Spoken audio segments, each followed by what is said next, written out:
que voy a leer para ustedes, y yo le aseguro que conforme lo voy leyendo usted va a ir indicando lo que sigue. De modo que si alguno está en Cristo, nueva criatura es. Las cosas viejas pasaron, he aquí son todas hechas nuevas. Qué hermoso.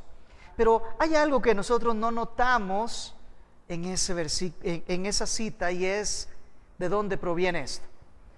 Pues Pablo lo sigue diciendo. Voy a leer versos 18 y 19.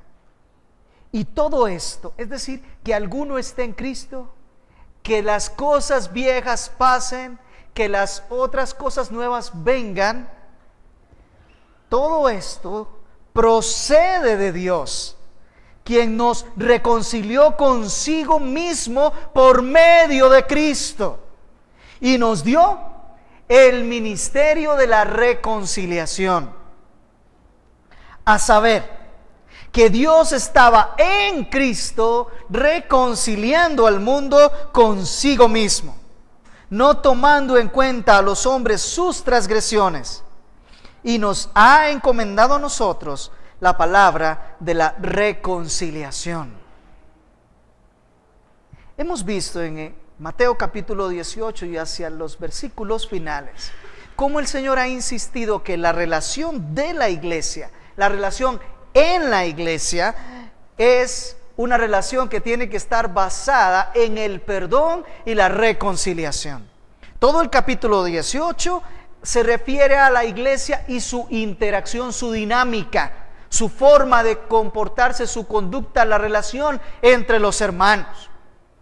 Y el Señor insiste en que el perdón y la reconciliación debe de ser la forma de vida, la forma de comunicación de vida entre nosotros como creyentes. Esa es la conducta normal de todos aquellos que ahora son nuevas criaturas y que han dejado las cosas viejas y ahora están viviendo cosas nuevas.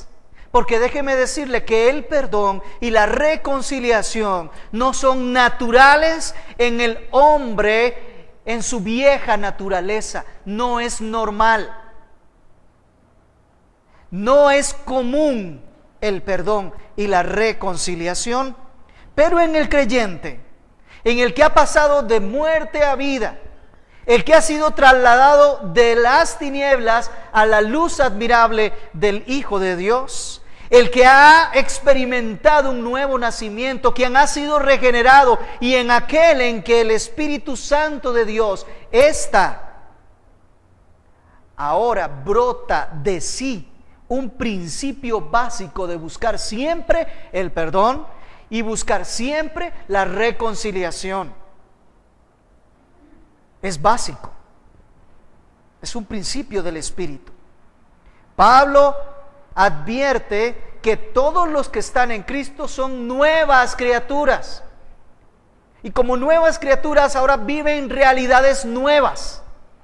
Para comenzar, están en una comunidad y son una familia, la familia de Dios. Han sido adoptados a una familia distinta a las familias de la tierra. Muy distinto a la forma de vida en que se lleva naturalmente el esposo y la esposa, los hijos y los padres. Ahora hay un principio distinto. Ahora hay una modalidad distinta de vida. Y he aquí comienza en el momento en que nosotros hemos sido depositarios del perdón y la reconciliación. Y por eso he leído la cita, reitero, 2 Corintios 5, 18 y 19. Y todo esto, es decir, que alguien sea una nueva criatura, que las cosas anteriores queden atrás y las nuevas vengan ahora, todo esto procede de Dios, quien nos reconcilió consigo mismo por medio de Cristo. La realidad es que la iglesia tiene una forma de vida hoy que proviene de que nosotros hemos sido reconciliados con Dios en Cristo. Y nos dio el ministerio de que nosotros también continuemos reconciliando. A saber, que Dios estaba en Cristo reconciliando al mundo consigo mismo, no tomando en cuenta a los hombres sus transgresiones, o como dice la Reina Valera, sus pecados, sino que más bien nos ha encomendado el ministerio, la ocupación, el servicio de la reconciliación. Hemos leído que esa es la dinámica de la iglesia. Sirva esto de introducción. Pero quiero hacer una pregunta. ¿Realmente usted participa activamente del ministerio de la reconciliación? ¿Realmente usted participa del perdón? Esa esencia, esa comunicación vital que Dios da en Cristo Jesús a su iglesia es para que germine, es para que fructifique en una iglesia que practica continuamente el amor, el perdón y la reconciliación. Pregunto, ¿participa usted de eso? El título de mi mensaje es La esencia del Evangelio es el perdón y la reconciliación.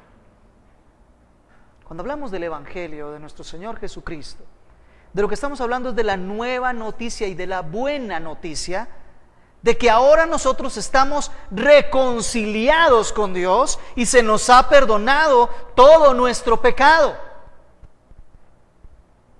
Eso conlleva una serie de elementos, estamos de acuerdo, pero es un enunciado de principio. El Evangelio se trata de Dios reconciliándonos con Él en la persona de Cristo, entregándonos el perdón y restaurando una relación que había sido rota. Y, amados hermanos, es lo que acabamos de leer. Yo estoy seguro que nosotros tenemos muy claro el concepto del Evangelio. El Evangelio es el anuncio de que hay perdón y reconciliación para el hombre en la persona de Cristo, en la obra de Cristo. Y estoy muy seguro que nosotros entendemos que no solamente es un anuncio, no solamente es una noticia, sino que es una realidad. Es algo que nosotros vivimos. No se trata de teorías, se trata de vivir en la paz que me proporciona el hecho de poder estar nuevamente en relación con Dios, en una relación de Padre Él y yo su Hijo. No es solamente un enunciado, no es solamente una noticia, es una realidad. ¿Y por qué? Deberíamos ir un poco más atrás. Y el punto es que yo estaba muerto en mis delitos y pecados. Yo era culpable de haber infringido la ley de Dios y de haber estado viviendo una vida en donde continuamente estaba afrentándolo, ofendiéndolo, provocándolo. Y no había manera de que yo pudiera complacer de forma alguna la exigencia de la justicia por haber violado su ley. Lo correcto y justo es que Dios me considerase su enemigo y que al fin de mis días, al término de mis días, me enviara justamente al infierno. Y aún pasando las eternidades, estoy seguro que no pagaría toda la deuda de pecado. Pero la buena noticia es que el Señor abrió un camino único, un acceso único, para que todo el que crea en Cristo, todo el que acude a Cristo, todo el que ruega a Cristo con el dolor de sentir la culpa de su pecado, tiene la puerta abierta para el acceso a la gracia y misericordia de ser perdonado de su pecado y de ser reconciliado con Dios, de restaurar la relación con Dios, para que ya no sea su enemigo, sino que sea su hijo. Este nuevo nacimiento hace que la persona, lo personalicé para que fuese más claro, pero hace que yo nazca o haya nacido y ahora pertenezca a una comunidad de fe.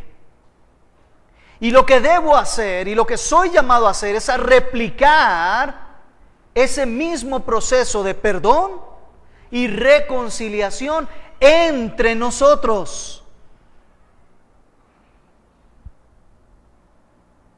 Es decir, que dejemos solamente de tenerlo como una experiencia propia y personal y se convierta en una experiencia de comunidad, en una experiencia entre nosotros. Si por algo reconocían a la iglesia del primer siglo era porque la gente podía verlos y concluir: mirad cómo se aman, mirad cómo se perdonan, mirad cómo se restablecen cuando se ha roto la relación por alguna circunstancia, por alguna ofensa. El perdón, por un lado, cancela lo endeudado, pero la reconciliación restablece la relación. El que está en Cristo antes era una criatura de Dios y ahora es un hijo de Dios. Es decir, no solamente fue perdonado su pecado, no solamente fue restablecida la relación, sino que fue mejorada la relación. No volvió a ser una criatura de Dios, sino ahora vuelve a ser o empieza a ser un hijo de Dios. Los pensamientos del creyente han sido cambiados por la experiencia de Cristo Jesús. Ahora en Cristo Él se dirige a la compasión, se dirige a la humildad, se dirige al amor, se dirige al perdón, se dirige a la reconciliación. Y ese es el lenguaje natural del creyente, ese es el lenguaje natural de los cielos. Así vamos a estar hablando con el Padre Celestial eternamente y para siempre. Ahora quiero decirle algo. Fue la inspiración del Espíritu Santo, fue la dirección del Espíritu Santo, fue la orden del Espíritu Santo que estas cosas no quedaran escritas en la Biblia simplemente como mera teoría o como doctrina o como dogmas que nosotros manejemos y que podamos contestar en el cuestionario. Le ha placido al Espíritu Santo dejarnos en la Escritura evidencia práctica de cómo debe de vivirse eso dentro de la iglesia. Porque con el perdón sucede algo muy interesante. Todos estamos de acuerdo en que hay que perdonar. Y hasta 70 veces 7. Todos estamos de acuerdo en que eso es así, que así corresponde vivir la vida de todo creyente. Y todos exigimos que así sea, hasta el día en que nos toca perdonar. Ese día en que nos toca a nosotros perdonar es cuando comienzan los cuestionamientos, es cuando comienzan las objeciones, es cuando comienzan el tal vez así o tal vez de la otra manera. Cuando usted perdona ilimitadamente. Vamos a ver un ejemplo práctico. Situémonos en unos momentos, voy a pedirle que use su imaginación conmigo. Por unos momentos nos vamos a ir al siglo I de nuestra época. Y vamos a situarnos en una ciudad que se llama Colosas. ¿Qué le parece? En Colosas vivía un hombre que era un hombre muy adinerado.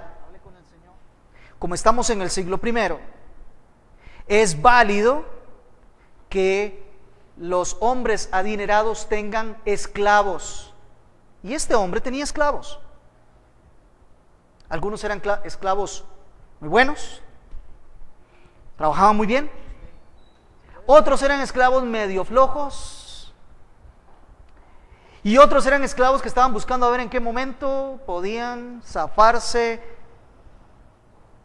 de donde estaban. Y sucede que un día de tantos, este hombre adinerado que vivía en Colosas, está tranquilo en su casa cuando le llega un informe. Uno de sus esclavos se ha escapado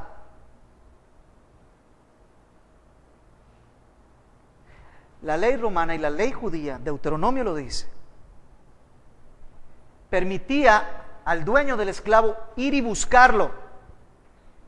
Y si lo encontraba, le tenía que dar su castigo. No solo hablamos de golpes, maltrato, sino que tenía en la mano ese dueño, ese amo, ese señor, tenía en la mano la vida del esclavo. Si quería, le podía quitar la vida.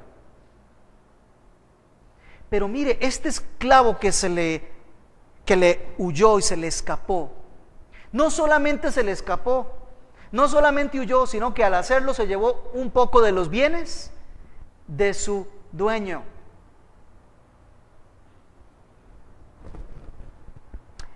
¿Y qué hizo este esclavo? Este esclavo viajó a una larga distancia, 2115 kilómetros de distancia viajó, iba huyendo. Lo lógico para un esclavo es huir e irse a una ciudad donde haya mucha gente con muchos esclavos, y así se podía esconder entre todos para que nadie lo encuentre. Y ese esclavo se va, llega a Roma, a la Roma del primer siglo, 2115 kilómetros de distancia, aproximadamente 2 horas 22 minutos en avión, 29 días en vehículo. Si un día quiere hacer ese viaje, lo invito. Él llegó, y como muchos esclavos que estaban ahí, aproximadamente la tercera parte de la ciudadanía eran esclavos, él llegó ahí y se mezcló entre los demás para que nadie supiera quién es. Pero resulta que en cierto momento él anda de lugar en lugar y se da cuenta que hay uno que está atrapado, un preso que tiene ciertos beneficios. No está en la cárcel, no está en un calabozo, sino que le dieron el beneficio de poder estar en su propia casa. Eso sí, casa por cárcel, ¿verdad? Pero con un oficial a la par que está esposado a él para que no se escape. Sin embargo, tiene la prerrogativa de estar en su propia casa. Y este hombre que estaba atrapado ahí era un seguidor de Jesucristo y él predicaba. Aunque estaba atrapado, tenía libertad para predicar. Muy bien. Entonces este esclavo que se había escapado de su amo, ve el tumulto, se acerca, escucha el evangelio del Señor Jesucristo y es convertido. Y comienza a decirle: ¿en qué yo puedo servir en la obra del evangelio? Yo quiero ser útil en la obra del evangelio.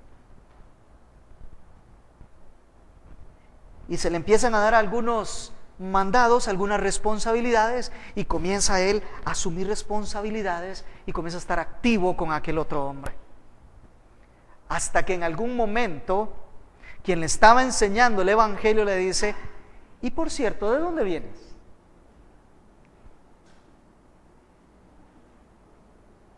Contame algo de quién sos vos. Y este hombre le cuenta lo que había ocurrido, de dónde venía. Yo me escapé, era un hombre rico que vivía en Colosas y yo me escapé. Muy bien, estás en Cristo, pero eso no significa que no tengas que enfrentar tus responsabilidades.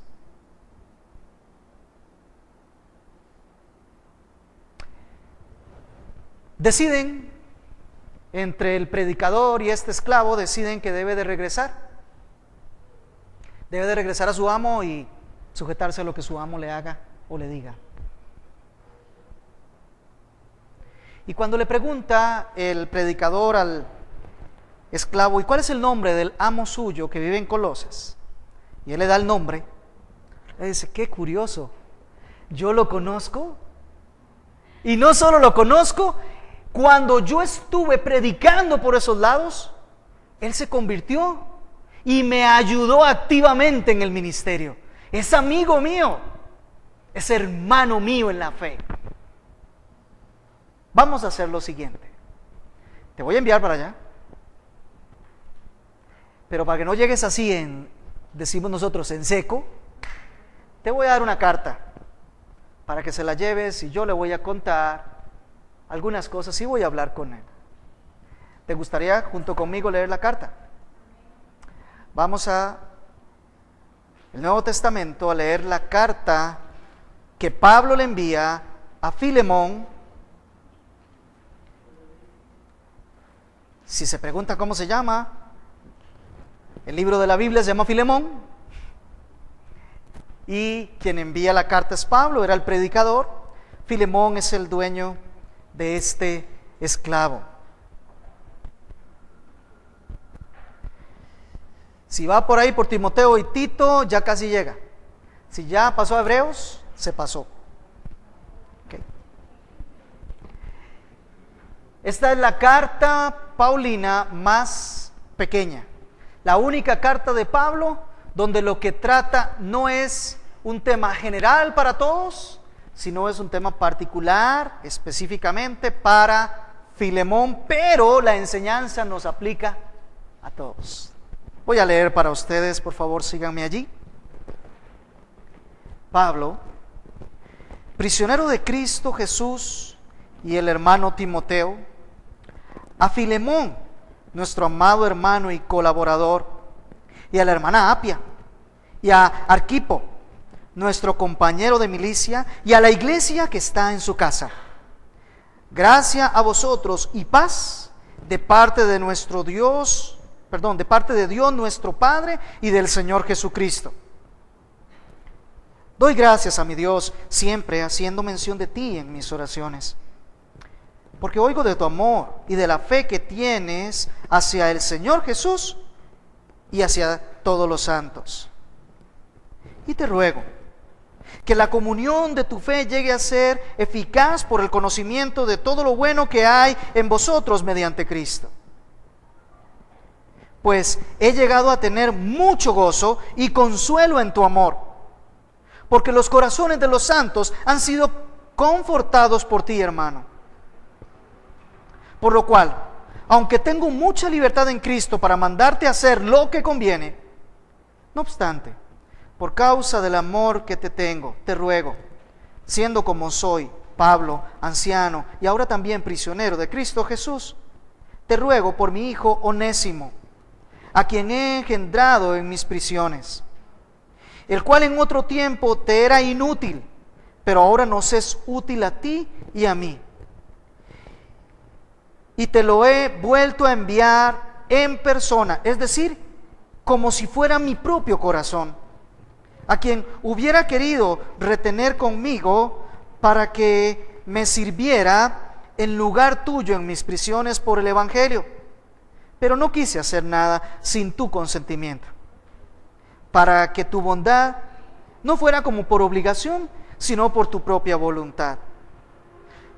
Porque quizá por esto se apartó de ti por algún tiempo, para que lo volvieras a recibir para siempre. Ya no como esclavo, sino como más que un esclavo, como un hermano amado, especialmente para mí, pero cuanto más para ti, tanto en la carne como en el Señor. Si me tienes pues por compañero, acéptalo, como me aceptarías a mí. Y si te ha perjudicado en alguna forma o te debe algo, cárgalo a mi cuenta. Yo, Pablo, escribo esto con mi propia mano. Yo lo pagaré, por no decirte que aún tú mismo te me debes a mí. Sí, hermano, permíteme disfrutar este beneficio de ti en el Señor. Recrea mi corazón en Cristo. Te escribo confiado en tu obediencia, sabiendo que harás aún más de lo que digo. Al mismo tiempo, prepárame también alojamiento, pues espero que por vuestras oraciones os seré concedido. Te saluda Epafras, mi compañero de prisión en Cristo Jesús. También Marcos, Aristarco, Demas y Lucas, mis colaboradores. La gracia del Señor Jesucristo sea con vuestro espíritu. Señor, dirígenos esta mañana hacia tu palabra. Permite que mis hermanos participen en esta predicación Primero, abriendo su corazón para escuchar de ti. Pero luego, escucha sus oraciones para que tú me des a mí tu palabra y poder devolver ese favor, llevando, Señor, la luz que tú trajiste. Y no permitas que yo lo opaque de forma alguna. Te lo ruego, Señor, en el nombre de Jesús. Amén y amén. En el griego original, 335 palabras. Una carta muy breve. En la Reina Valera 445 y en nuestra versión 447. Esta carta fue escrita alrededor del año 60, 61, incluso algunos dicen 62 de nuestra era, mientras Pablo estaba encarcelado o tenía casa por cárcel. Tenía la libertad de poder predicar el evangelio y se dispuso a enviar algunas cartas. Es probable que Pablo enviara cartas a diferentes hermanos, pero también envió a las iglesias. Se dice que en este periodo Pablo escribió Efesios, Pablo escribió Filipenses y por supuesto Pablo escribió Colosenses, carta que viajó juntita con la carta a Filemón. Esta es una carta de tipo privado, pero que el Espíritu Santo quería que fuese para nosotros. Así que, amados hermanos, en ella vamos a encontrar doctrina puesta en práctica. ¿Qué le parece? No solamente que Pablo se atreve a escribir tratados doctrinales como en Romanos, sino que también escribe cartas muy prácticas para sus amigos, en donde la doctrina la pone en práctica. Hemos escuchado cómo Pablo saluda a Filemón. Filemón es, por supuesto, aquel hombre adinerado que tenía esclavos. Y Onésimo, por supuesto, era el esclavo que se escapó y que llegó hasta Roma. Y por supuesto, quien estaba en Roma encarcelado en ese momento era Pablo. Así que ya entendemos un poco de el contexto de esta carta. Y veamos que Pablo al inicio se identifica muy distinto a como se identifican otras cartas. Porque Pablo dice, Pablo prisionero de Cristo Jesús. En las cartas generales que le dirige a las iglesias, él les dice, Pablo apóstol de Jesucristo. Usa su rango, usa su apostolado, usa su llamado delante de Cristo para dar a conocer su autoridad, porque él escribe a la iglesia. Pero aquí él prefiere usar un término muy distinto porque le está escribiendo a su amigo, a su colaborador, alguien que le es familiar, y dice prisionero de Cristo Jesús. Pablo no fue prisionero de los romanos. Pablo no fue prisionero de los judíos. Pablo fue prisionero de Cristo. Él sabía que cuando Cristo dijera que él tenía que estar en la cárcel, tenía que estar en la cárcel. Pero cuando Cristo decía que tenía que salir, él salía de la cárcel. Porque él era prisionero de Cristo. Todo lo que él hacía sabía que era dirigido por Cristo. Ese es Pablo. Él tiene la claridad de quién es su dueño y cómo su dueño ajusta todas las circunstancias alrededor de su vida para que él cumpla el propósito. Primera lección. ¿Tú sabías que el Señor ajusta todas las circunstancias a tu alrededor para que tú cumplas su propósito? Pablo lo tenía bien claro. Pero también, no solo Pablo escribe solo, dice, y el hermano Timoteo. ¿Recuerdan a Timoteo? Timoteo, el convertido de Pablo, que le acompañaba y que después terminó siendo el anciano o el pastor de la iglesia de Éfeso. Y está escribiendo. Y le dirige la carta a Filemón, hermano que vivía en Colosas, hermano en la fe en Cristo, que era adinerado y parece que tenía cierto liderazgo en la iglesia de Colosas. También le escribe a Apia, presuntamente la esposa de Filemón.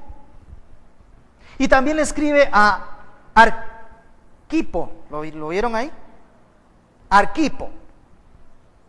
Arquipo, que es compañero de milicia de Pablo, es decir, es un anciano en la iglesia. Por lo que leemos de Colosenses, capítulo 4 y verso 17, él era el pastor de la iglesia en Colosas y presuntamente hijo de Apia y de Filemón. Mire qué bonita familia.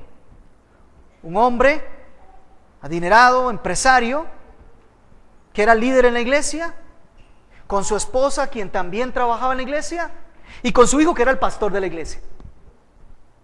Y por supuesto dice, y saluda a la iglesia que se reúne en tu casa. Claro, ya tenía el pastor y el papá y la mamá líderes en la iglesia, pues ahí tenía la iglesia en la casa.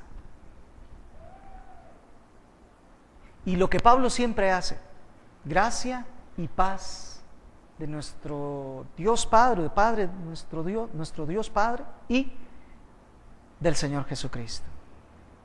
Qué bonito saludo, ¿no le parece? Y de inmediato Pablo pasa a reconocer lo que Dios ha hecho en Filemón. Le está diciendo, reconozco que en ti está el Espíritu del Dios viviente, que Cristo habita en ti. Se lo dice del verso 4 al verso 7. Doy gracias a mi Dios siempre haciendo mención de ti en mis oraciones. Doy gracias a Dios haciendo mención de ti en mis oraciones. Porque oigo de tu amor y de la fe que tienes hacia el Señor y hacia los hermanos. No es que tiene fe en los hermanos, tiene fe en el Señor, pero tiene amor a los hermanos. Hay un quiasmo. Oigo del amor y de la fe que tienes. La fe para con Cristo y el amor que tienes para con todos los hermanos. Eres un verdadero creyente, porque hasta mis oídos ha llegado cómo tú los amas y cómo amas al Señor.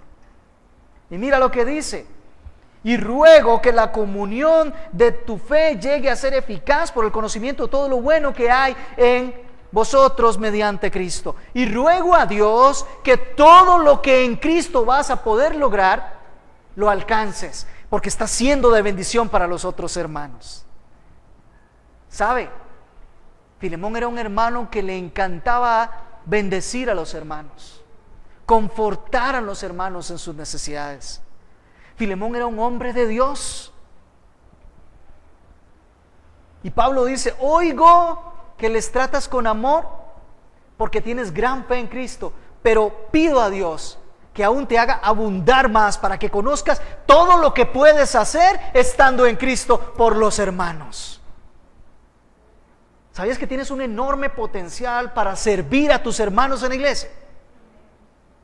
Por la gracia del Señor Jesucristo, por la obra de Él ha puesto en ti dones, talentos, de una forma que solo tú tienes y que nosotros aquí necesitamos para que tú nos sirvas por fe en Cristo. Y Pablo sigue diciendo, pues he llegado a tener mucho gozo y consuelo en tu amor, porque los corazones de los santos han sido confortados por ti, hermano. Pablo no ha tenido la oportunidad de estar últimamente con Filemón. Es probable que Filemón se haya convertido en algún momento cuando Pablo estuvo en Éfeso. Estamos hablando ya, capítulo 19 de Hechos. Es probable que él se convirtió y luego, como él vivía en Colosas, viaja a Colosas. Pero es un hermano que conforta el corazón de los demás hermanos. Y eso le trae gozo a Pablo, le trae alegría, porque ahí hay evidencia de que Cristo verdaderamente reposa en el corazón de Filemón. Los frutos son evidentes. No es que este hermano suple el alimento o el abrigo o el techo, es que conforta sus corazones. Que puede involucrar el hacer algo material, pero el hermano está preocupado por estar cercano a los demás y confortar el corazón de ellos. ¿Sabe? La iglesia tiene que aprender a que somos uno y que tenemos una apertura total unos con otros. para que el dolor de uno sea el dolor de los demás y la alegría de uno sea la alegría de los demás. Este hermano confortaba el corazón de los hermanos. Y Pablo dice, me gozo, me da alegría, porque tú eres así. La iglesia está siendo bendecida por ti. El Señor se está manifestando en ti. Gloria a Dios doy por ello. Y quisiera Dios que supieras cuánto más tú puedes hacer. Pero ya te voy a decir cuánto más. Y ahora sí, luego de poner a Cristo y su obra en la vida de Filemón como la entrada para la petición, viene Pablo ahora a hacerle la petición a Filemón. Por lo cual, aunque tengo mucha libertad en Cristo para darte a hacer lo que conviene, no obstante, por causa del amor que te tengo, te ruego. ¿Sabe qué le está diciendo Pablo? Pablo le dice, amado Filemón, yo soy apóstol de Jesucristo. Yo fui llamado y escogido para hablar a las naciones.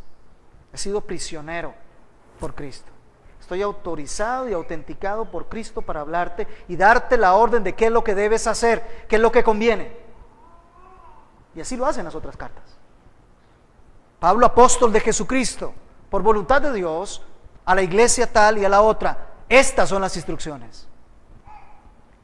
Pero Pablo dice, yo tengo esa potestad de hablarte de esa manera, pero contigo, hermano, quiero usar otra metodología. A ti te quiero hablar como un hermano y te quiero hacer un ruego.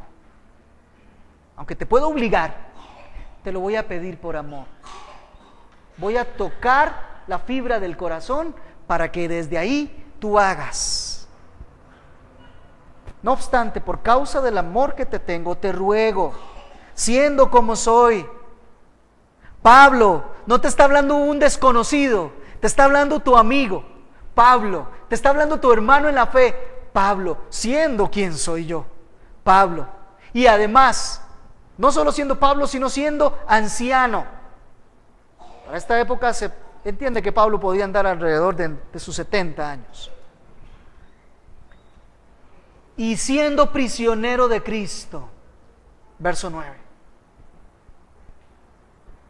Quien te está haciendo este ruego, Pablo, Filemón, quien te está haciendo este ruego es tu hermano Pablo,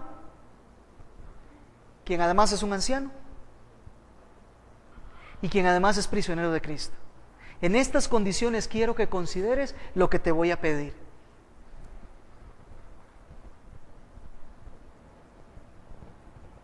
Te ruego por mi hijo Onésimo. ¿Qué pudo haber pensado Filemón al llegar a esa palabra? ¿Onésimo? El esclavo, el que se fue y se llevó cosas mías, el que era un gran vago y no trabajaba conmigo cuando estaba conmigo, era un inútil. Por cierto, ahora entramos ahí. Pero el que era un inútil y no me servía, y además no solo no me servía bien, sino que se llevó mis cosas, ese es Onésimo. No, dice Pablo, mi hijo Onésimo. ¿Vio qué diferencia? Este hombre creyó en el evangelio cuando yo se lo prediqué, fue convertido por la gracia de Dios, lo amo tanto, es tan cercano a mí que yo lo identifico como mi hijo. ¿Qué cosas hace el evangelio? ¿No le parece en la vida de las personas? Las cambia de esclavos, fugitivos y ladrones a hijos de Dios. Glorioso es el nombre del Señor. Te ruego por mi hijo Onésimo, a quien he engendrado en mis prisiones. Él ha sido convertido en mi ministerio, no cuando yo estaba en una plaza pública predicándole a todos, sino mientras yo estaba allá en la prisión. Él se acercó, el Señor me lo trajo, yo lo engendré en mis prisiones. De él te quiero hablar. Te ruego por mi hijo Onésimo, a quien he engendrado en mis prisiones, el cual en otro tiempo te era inútil,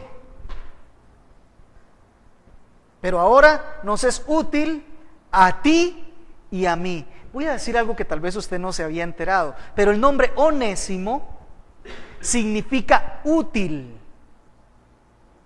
Entonces a Pablo, como le gusta hacer en varias de las cartas, hace juegos de palabras. Este útil, que en otro tiempo te fue inútil, ahora es un útil que es muy útil para mí y para ti. Eso lo hace la gracia de nuestro Señor Jesucristo. Nos pasa de inútiles a ser útiles en el reino de los cielos, a ser útiles para nuestros hermanos, porque antes éramos, honestamente, inútiles. Al final preguntaré a ver cuántos inútiles hay todavía aquí.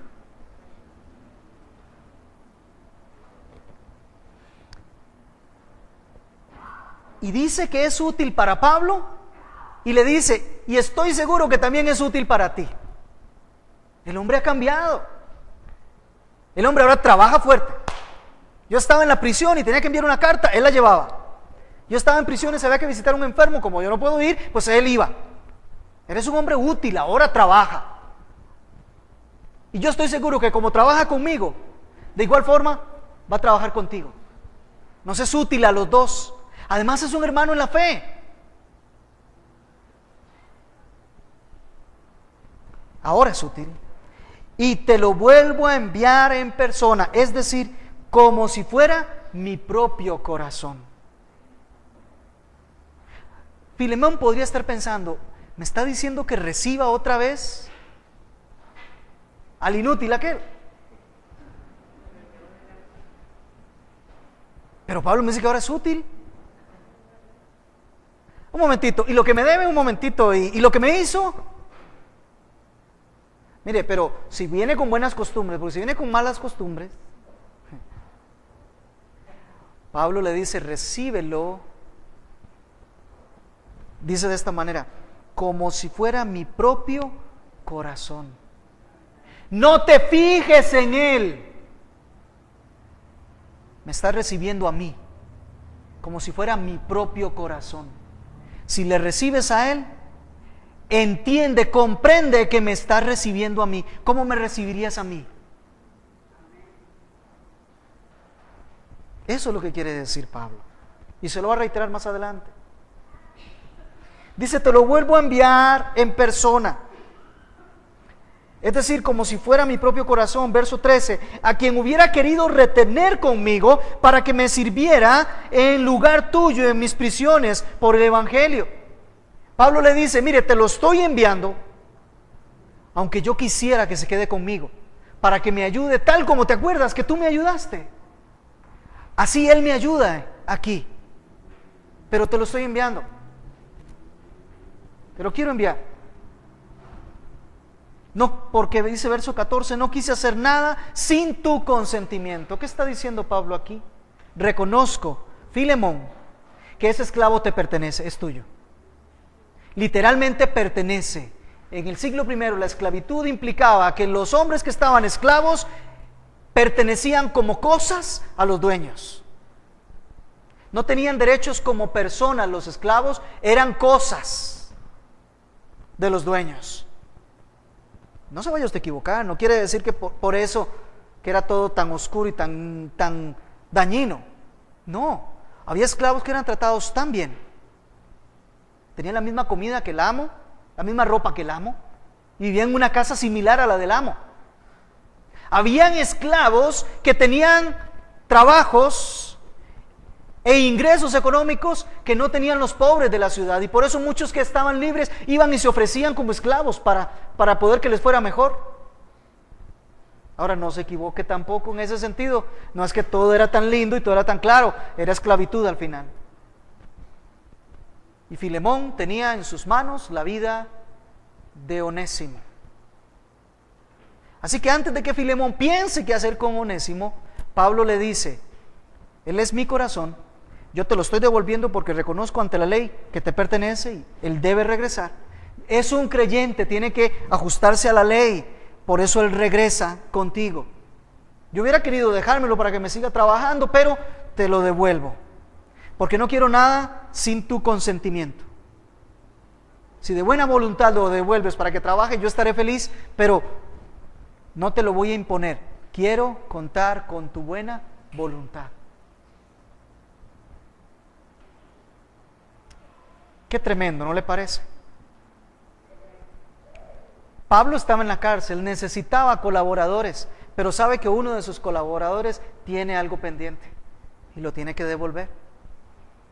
Le dice, yo me lo hubiera dejado, hubiera trabajado conmigo, pero te pertenece. Tú dirás qué vas a hacer con él. Yo te lo devuelvo. Eso es justicia. Era justo. Verso 15. Tremendo verso 15. Prepárese, 15, 16, 17 y 18. Incluso 19. El kit del asunto. Porque quizá por esto se apartó de ti por algún tiempo.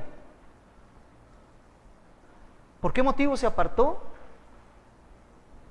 Porque ahora lo vas a volver a recibir, pero ya no vas a volver a recibir, cuando recibes ya no vas a recibir a un esclavo prófugo y ladrón. Ahora vas a recibir a un hermano en la fe que es muy útil para trabajar.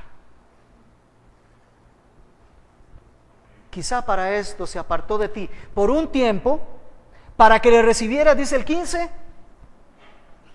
para que le volvieras a recibir para siempre. Se apartó un tiempito, ese inútil, para que ahora recibas un hombre muy útil para siempre. ¿Se da cuenta? A veces creemos que lo que los hermanos nos hacen, o lo que nos dicen, o lo que pasa es porque son cosas pecaminosas que realmente a Dios se le salió de las manos. Pero Pablo le dice, no, si él se fue y huyó y se llevó tus cosas, por un muy poco tiempo era para que ahora lo recibieras como un hermano en la fe, como un excelente trabajador. Parece estar escuchando ecos de José cuando habla con sus hermanos. Sí, ustedes pensaron hacer mal contra mí, pero todo estaba dentro del plan y la voluntad de Dios. Era para que hoy yo pudiera estar aquí y pudiera alimentar a mi familia y pudiéramos todos sobrevivir. Era un plan de Dios. Eso es lo que Pablo le está queriendo dar a entender a Filemón. Verso 16. Bueno, para que lo vuelvas a recibir para siempre, ya no como esclavo, sino como más que un esclavo, como un hermano amado, como un hermano amado. Qué tremendo. ¿De verdad conocemos lo que es amarnos entre hermanos? A veces ligeramente decimos que sí, pero realmente estamos amando a nuestros hermanos. De verdad nuestro corazón está con el corazón del otro hermano. Estamos de verdad juntos. Hermano amado, especialmente para mí, dice Pablo, yo estoy seguro que lo amo en un amor que es el amor de Cristo. Estoy seguro. Él me ama grandemente. Y dice Pablo, yo, Filemón, a ti te amo entrañablemente. Pero somos hermanos en la fe. Tienes que amarle entrañablemente también a él. Es tu hermano en la fe. No es el esclavo, ahora es un hermano amado. Tuvimos la visita el miércoles de Justin, el pastor y misionero que nos estuvo ayudando en la conferencia de enero, pastor de la Iglesia Reforma en Guatemala. Pudimos compartir en enero día y medio, 2 días, muy poco. Pero ahora que regresó al país me impresionó. Y me dice, hermano, tuve que venir a Costa Rica a hacer algunas diligencias, pero quise programar un día para encontrarme contigo, porque lo único que quería era verte y estar contigo. Qué impresionante. Tuve que justificar para qué la reunión, dice, a fin de poder, en realidad en mi corazón lo que quería era venir y verte otra vez, darte un abrazo y estar contigo. Así pasa con los hermanos amados. Hay hermanos que tal vez vimos 1 o 2 veces, estuvimos 1 semana o menos con ellos, pero les amamos entrañablemente en el amor de Cristo, porque es en el amor de Cristo. Dice, especialmente para mí es amado, cuánto más debe de serlo para ti, tanto en la carne como en el Señor. Tanto en la carne como en el Señor. Lo debes amar, porque este hermano te va a ser útil trabajando como esclavo para ti en la carne, te va a producir tu provecho, pero cuánto más cree que te va a producir ayudando ahí en la iglesia de Colosas. En el Señor es todavía más productivo, todavía más provechoso, todavía más útil en el Señor. Recíbele como un hermano amado. De paso, de una vez, por aquello de las perspicacias, Pablo no le está diciendo que lo libere de la esclavitud. No, no se lo está diciendo. Sigue siendo esclavo, pero ya no lo trata como esclavo, sino como hermano. La iglesia tiene la virtud de romper todas las barreras sociales, económicas y demás que existen entre nosotros. Tanto jefes como trabajadores se ven como hermanos en la fe. No importa cuál es el jefe, no importa cuál es el trabajador. Eso no tiene sentido para nosotros aquí. Somos hermanos en la fe todos. Aquí no hay barreras. Verso 17. Observe lo increíble que hace el Espíritu Santo en el corazón del hombre natural después de que ya ha pasado experiencia con él. Si me tienes pues por compañero,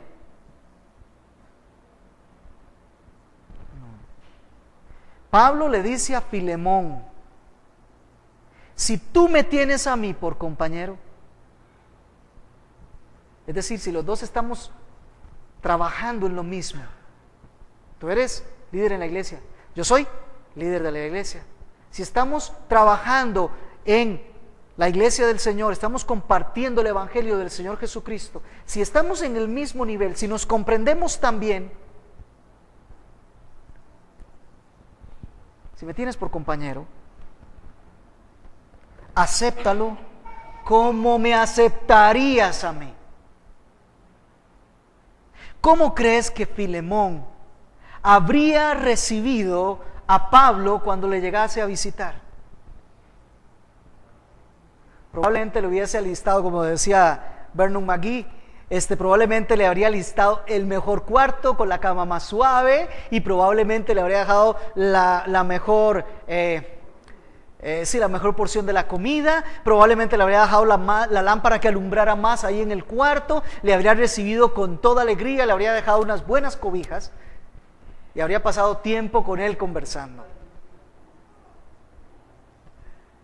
¿Qué le está diciendo Pablo a Filemón? Acéptalo como me aceptarías a mí.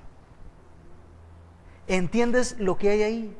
Hay una fianza que está poniendo Pablo, su propio nombre, su propia relación con Filemón, la está poniendo por testigo y la está poniendo por garantía para que Filemón reciba a Onésimo. Qué tremendo, ¿no le parece?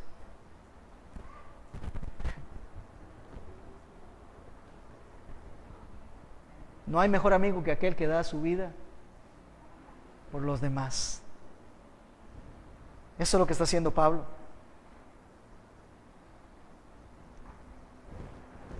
Vamos a ver esta porción del 18 al 21, cómo Pablo le promete a Filemón: y si te ha perjudicado en alguna forma o te debe algo, cárgalo a mi cuenta.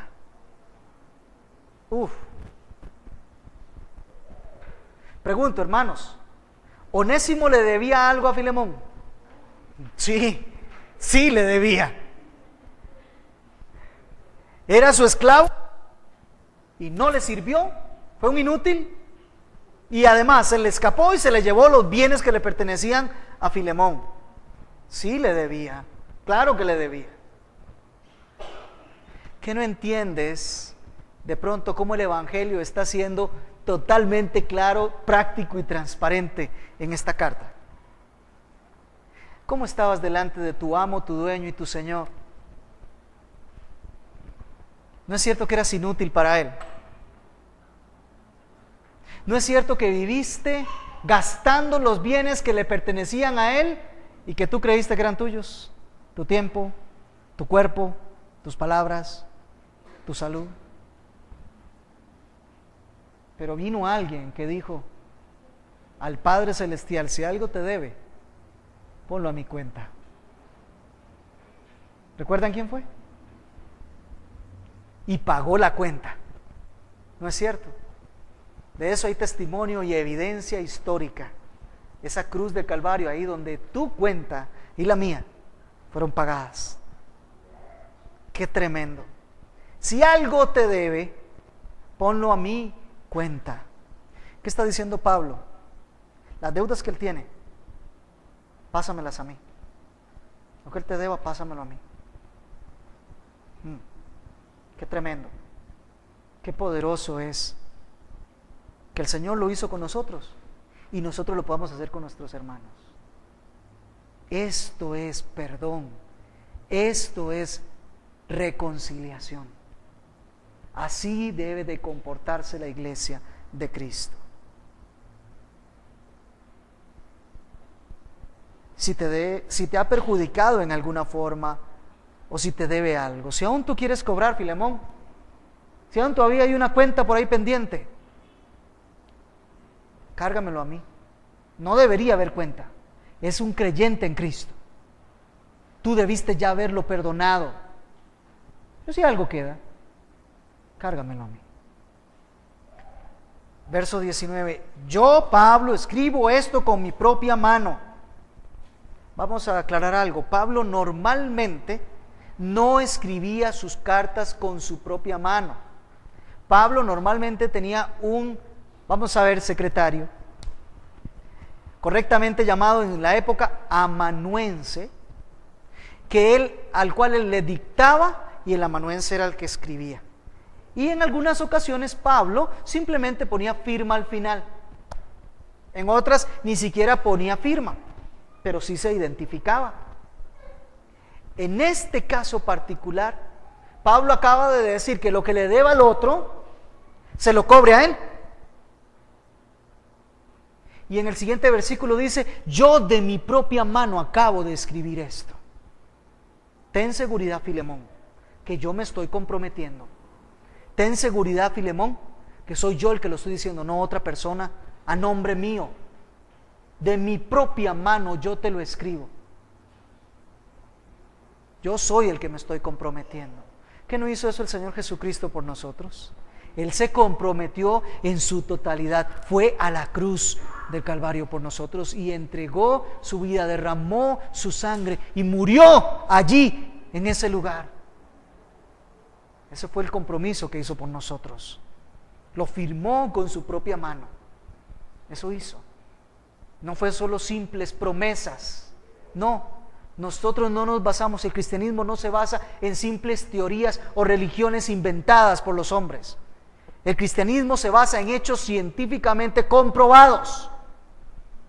Cristo vivió, Cristo murió, Cristo resucitó, y de eso hay evidencia abundante. No se puede negar lo que está ahí a la vista.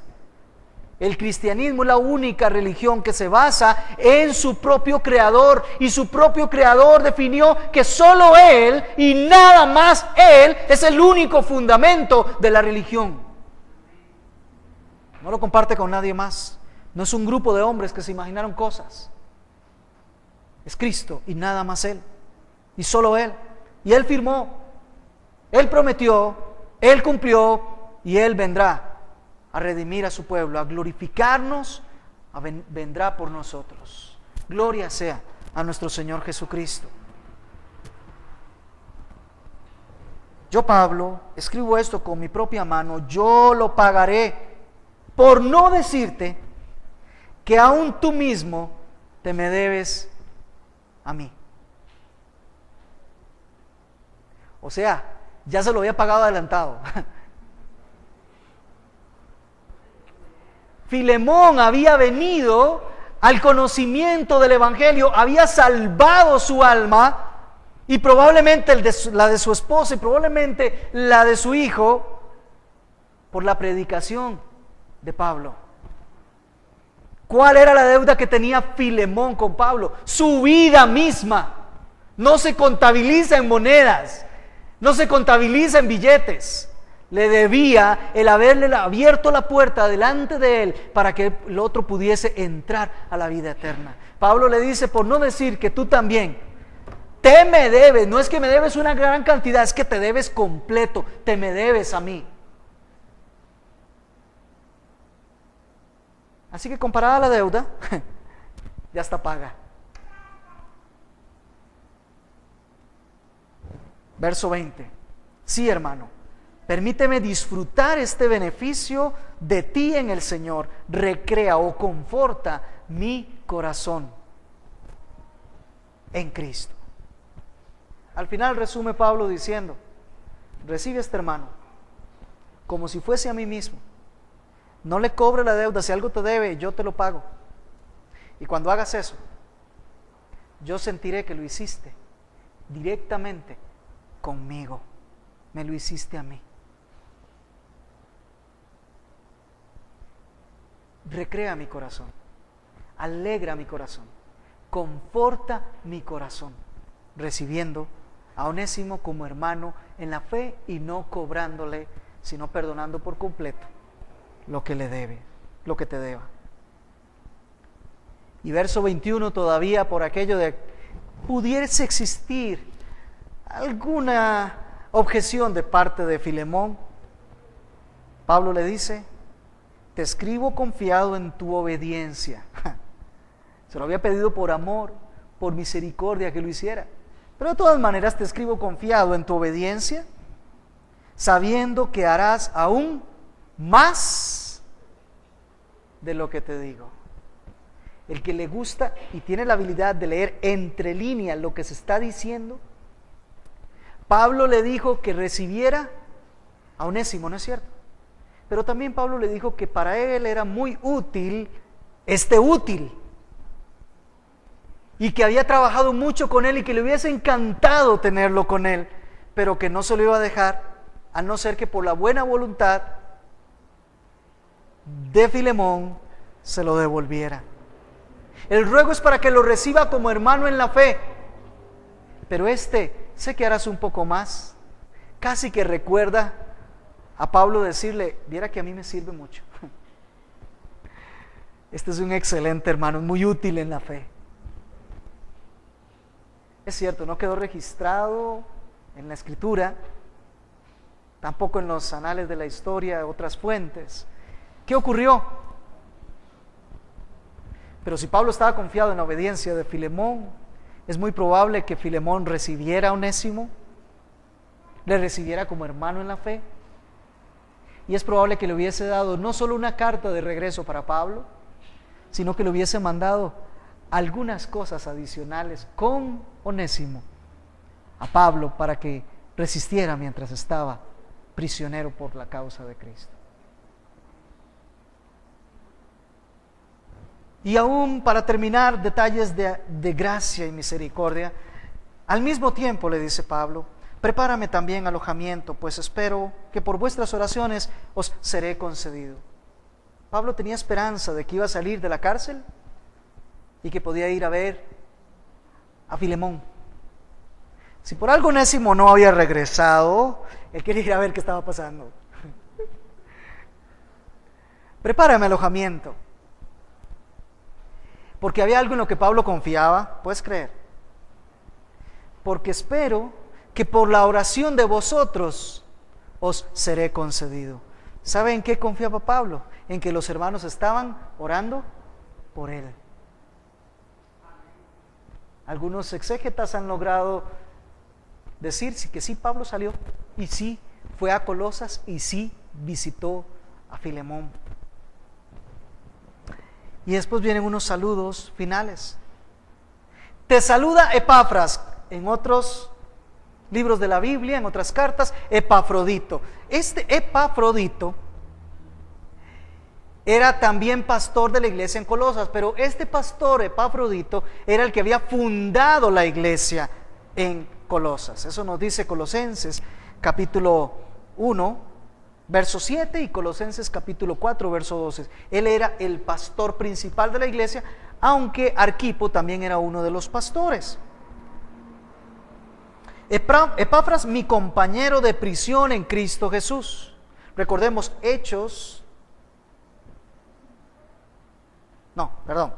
recordemos sí. Ahora dice, también te saluda Marcos. ¿Saben quién es Marcos?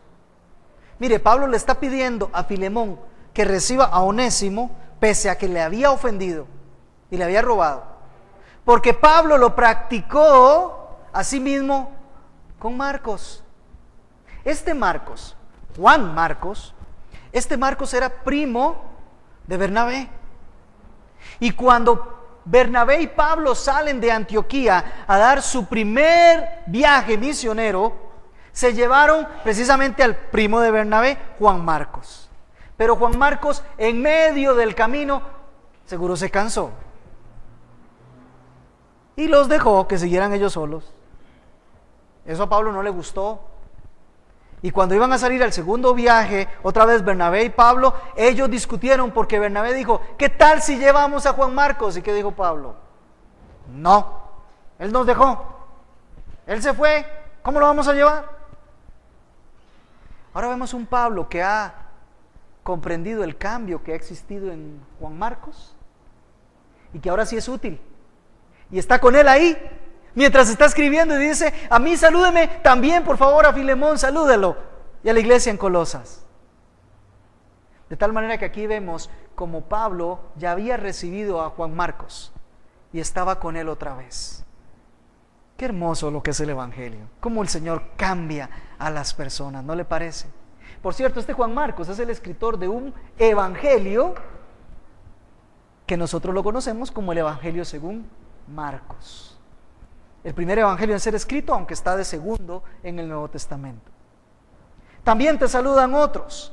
Aristarco, mire, este Aristarco era compañero de Pablo. En Éfeso se armó un pleito, allá capítulo 19 de Hechos, se armó un pleito grande y se iban a llevar a Pablo y se metió Aristarco y se lo llevaron a él en vez de Pablo y estuvo a punto de que lo apedrearan, pero él resistió. Y aquí está con Pablo todavía. Aristarco. Lucas, el médico de Pablo, el que escribió Hechos, el que escribió el Evangelio según Lucas, él está ahí con Pablo, le está saludando. Pero hay un sujeto más, ¿ya lo vieron? ¿Cómo se llama? Demas. Trabajó mucho con Pablo. Aquí está, lo vemos como compañero, colaborador de Pablo, pero Demas es de esas personas que en algún momento dado las cosas del mundo le llaman mal la atención. Y Pablo dice con mucha tristeza en 2 Timoteo 4:10, Demas se fue amando más este mundo y me ha dejado solo. Qué triste, ¿verdad? Y termina la carta de Pablo como termina todas sus cartas, como inició, entregándolos a la gracia del Señor Jesucristo. Hermanos, ¿por qué quise tomar este libro? Para que pudiéramos ver el Evangelio puesto en práctica en medio de la iglesia. A veces hablamos mucho, pero practicamos muy poco. Si algo tiene que caracterizar a la iglesia que es transformada por el Evangelio de Cristo, es que practique el Evangelio de Cristo. El Evangelio de perdón, el Evangelio de reconciliación, el Evangelio de restauración. ¿Qué cosas vemos en esto? Veamos algunos conceptos. Vemos la salvación, cómo ocurrió en Onésimo, según el verso 10 y el verso 16. Onésimo dejó de ser inútil y comenzó ahora sí a comportarse como su nombre lo ordenaba. Ahora sí fue útil, una vez que estuvo en Cristo, una vez que fue salvo, ahora sí es útil. Ahí vemos la salvación. Sí, es por gracia. Pero recibió el perdón, la reconciliación y se restauró, ahora sí, a ser útil en la verdad de Cristo. Vemos el tema de la sustitución. Pablo dice en el verso 17, si me tienes por compañero, acéptalo como me aceptas a mí. ¿Sabes por qué tú eres aceptado delante del Dios Todopoderoso? Por Cristo el Señor y nada más. Me gusta preguntarle a los jóvenes, algunos jóvenes aquí lo han visto y algunos padres de jóvenes me han visto preguntarles a los jóvenes, si llegas el día de mañana al cielo, porque ya te mueres y vas a entrar y llegas y te topas frente a las puertas del cielo y tocas la puerta y te abre el Señor y te dice, dígame un único motivo por el cual yo te tengo que dejar entrar a mi cielo.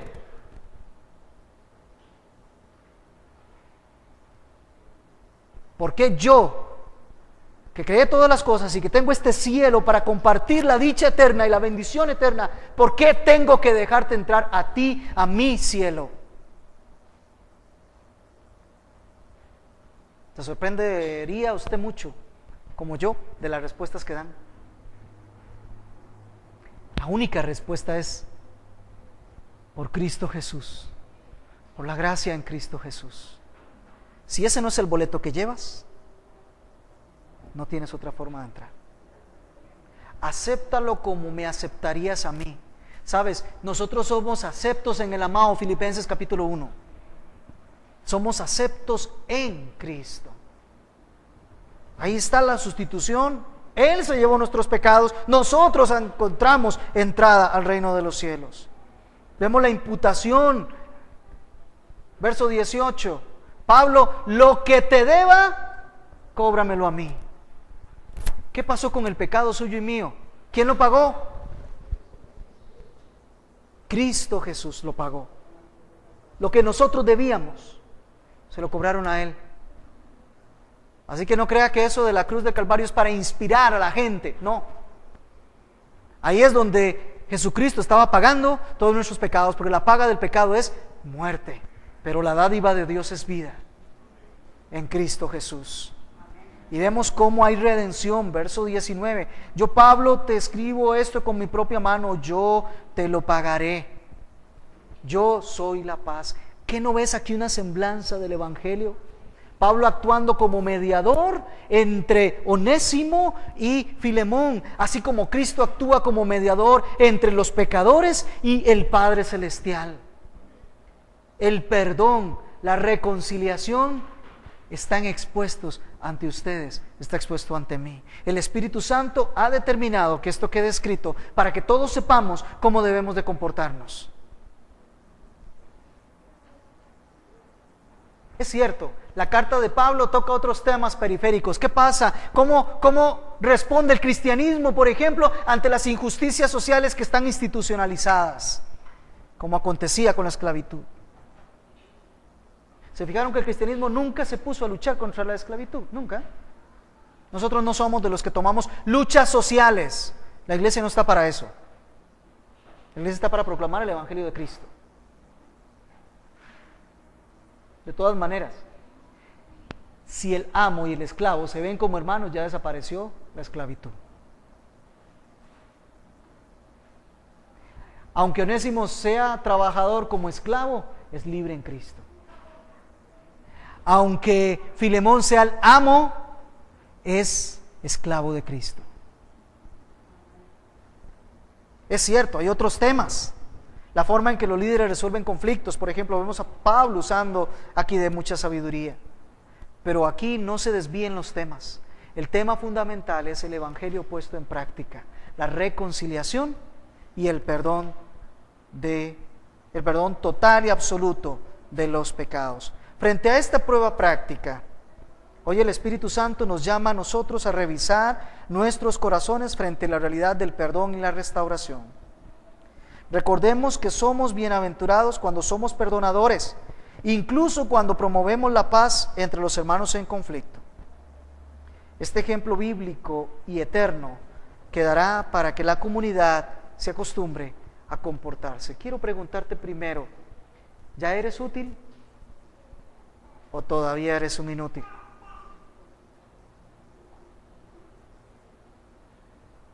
o eres un esclavo inútil, ladrón, y andas huyendo, o verdaderamente ya eres un hermano en la fe, estás en Cristo, eres útil y sirves a la causa de Cristo. Pero también quiero decirte otra cosa, quiero hacerte otra pregunta. ¿Practicas continuamente el perdón y buscas la reconciliación? Eso se lo pregunto a los que respondieron primero que sí, que ya eran útiles. Ese es el deber de la iglesia. Si nos conocen como iglesia, que nos conozcan por ser una comunidad perdonadora, restauradora, reconciliadora. Haz tu parte, comprométete. Yo también soy llamado a comprometerme a hacer mi parte. Incline su rostro, cierre sus ojos por unos momentos y vamos a orar delante del Señor. Señor Jesús, qué gran obra hiciste al tomar todo lo que te debíamos y a encontrarnos mientras huíamos de ti, para restaurarnos, para perdonarnos y para agregarnos a la iglesia. Ha sido tu obra misericordiosa, llena de amor, llena de gracia. Pero también esa obra exige que nosotros nos comportemos así, porque ya hemos sido cambiados. Ya ahora estamos en Cristo y las cosas viejas pasan. Ahora todas son hechas nuevas. Y es porque tú estabas en Cristo reconciliándonos, no tomando en cuenta nuestros pecados, sino que al que no conoció pecado, tú lo hiciste pecado para que nosotros fuésemos hechos justicia tuya en Cristo. Ayúdanos a comprender la profundidad del cambio que eso trae a nuestras vidas, para que también amemos, perdonemos y restauremos, reconciliemos entre nosotros toda diferencia, Señor, toda ofensa. Y aun si no hemos sido ofendidos, pero nos enteramos que hay hermanos entre ellos que tienen deudas pendientes, que seamos pacificadores, mediadores, aprendiendo como Cristo lo fue para nosotros.